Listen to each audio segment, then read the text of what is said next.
To welcome once again this week Mahesh Jaising, partner at BMR Associates, in our continuing coverage of the Model GST Law and its detailed impact on various sectors.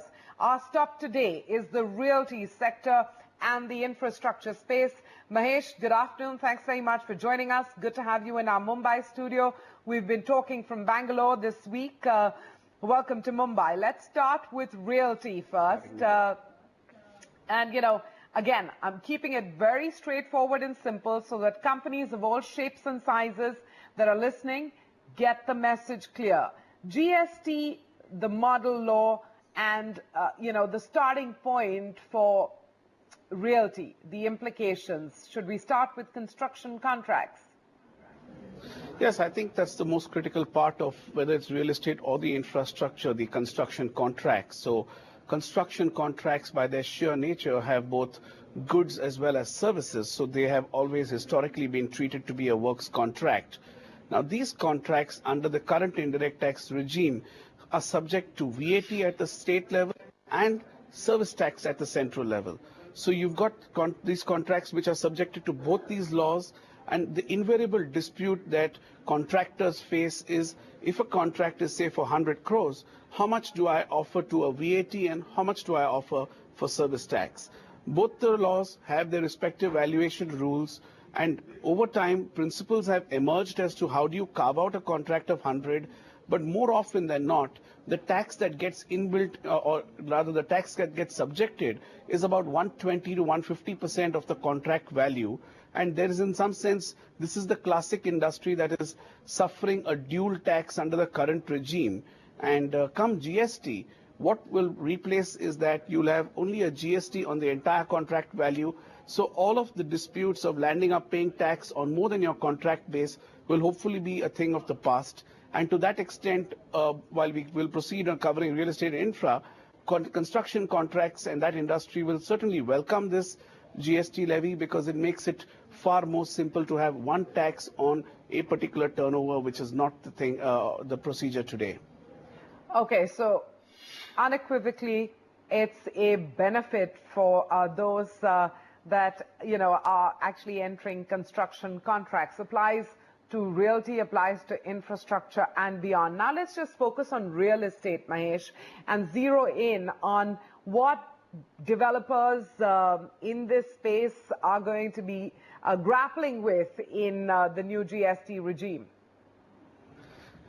Sure. I think the important point is construction contracts would now have an entire credit chain continuing, and only the last contract has a tax, and all of the taxes in the supply chain or the input side will be fully creditable. So now, typically in the real estate residential space, if we start with that first, a developer engages a contractor and then he enters into a contract, and the contractor charges him the VAT and service tax today, and under GST it will be the GST. What then happens is the residential transaction between the developer and an individual like you and me, where we go and book an apartment. This has over time been debated, but the Supreme Court has laid down a very simple principle that if a person is booking a particular apartment, that contract with the developer is deemed a transaction of works contract. So I think under GST, what the residential developers will welcome is, again, they will not have multiple taxes. They'll just have one tax on the particular contract with individuals. That's a good news, but there will still be the debate of what value do they attribute to the land when an apartment is being sold, because mind you that the GST law subsumes the entry tax, sales tax, service tax, but it does not subsume the stamp duty. So this residential part will continue to have, in some sense, still a dual levy of GST as well as stamp duty.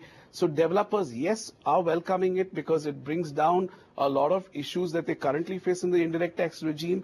But I still think there will be some issues around land valuation, around joint development agreements that they have with landowners.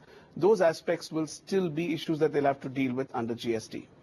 Okay, and does the picture and commentary change for commercial projects when we're talking about, so far we were talking about residential. So, what's the lay of the land when we're talking about commercial projects? So commercial projects, the first draft is brought in a slight dampener, so to speak, because the commercial real estate industry was hoping that whatever taxes they pay on a construction contract, they should be able to offset that against the tax that they charge on the lease rentals. But the draft GST law disallows or does not allow a developer to claim the credit of construction-related services against output taxes. So if a project is being built for, say, in my example of 100 crores, there is, say, a GST of 18%, and then that developer is letting out that premises for commercial purposes and charging a rent, the 18 crores that is paid on the construction will not be offsettable as per the first draft that is released now against his output GST, and therefore the commercial real estate developers obviously are not too happy with that and would obviously engage, and that's a good idea for them to engage with the government and try and bring in an amendment there, because it should necessarily continue, and the current framework results in a break in chain of the tax credits. And, are there any specific nuances for SEZs? Yes, that's an important one. I'm glad you brought that up. So on the special economic zone side, currently the special economic zones are covered under the SEZ Act. So they've been given a bunch of fiscal incentives on the indirect tax side, which enables them to procure goods and services tax-free. So today, if you construct a particular project not as an SEZ and versus an SEZ, the difference in cost literally reduces by about 18 to 20%.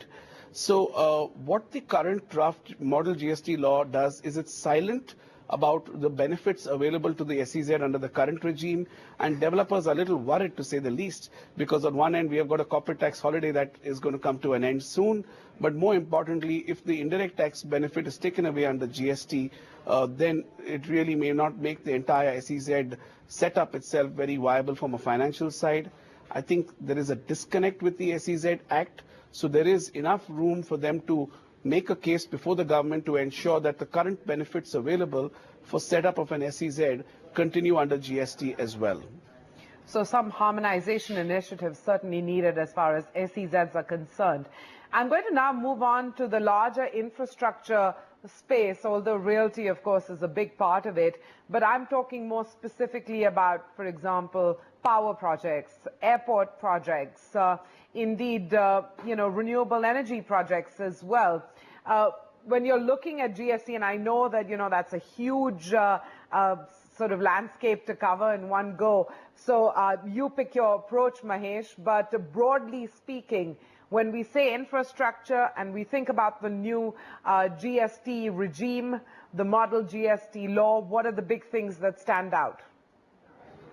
I think the most important thing that stands out is many infrastructure projects are last mile projects, in the sense that they're projects that the government incurs the cost, and then thereafter there's no further collection from individuals like you and me. So there are road projects.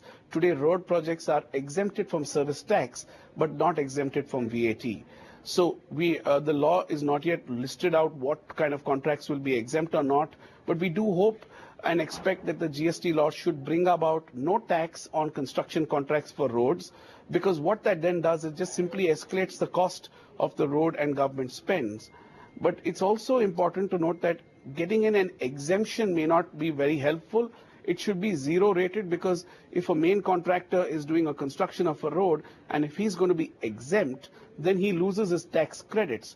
But if he's going to be zero rated, then the tax credit chain will continue. So I think the infrastructure space, and I'll cover more than the roads. So let's move to the airports. Airports had a service tax exemption until recently. That's been withdrawn. So one way to look at it is that anyway, airports, particularly public-private ones, have a UDF charge. So they charge a GST on that.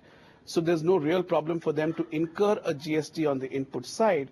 But if we rewind back 5 minutes ago, I was talking about how the current law has drafted and been brought about a provision that says tax paid on construction services is not available as a credit against output tax. So there needs to be an important change for infrastructure projects to not get a double whammy of indirect taxes, because what will actually happen is the construction cost of the taxes should not hit them on the cost side. So I would think there's a lot of ambiguity around how these projects will indeed pan out, because we will even cover renewable energy, in some time. But I think it is important that there are excise exemptions, service tax exemptions, and VAT exemptions, all different laws. Now, with the integration of these three laws, what exemptions would stay is something that the industry is very curious and is looking out for.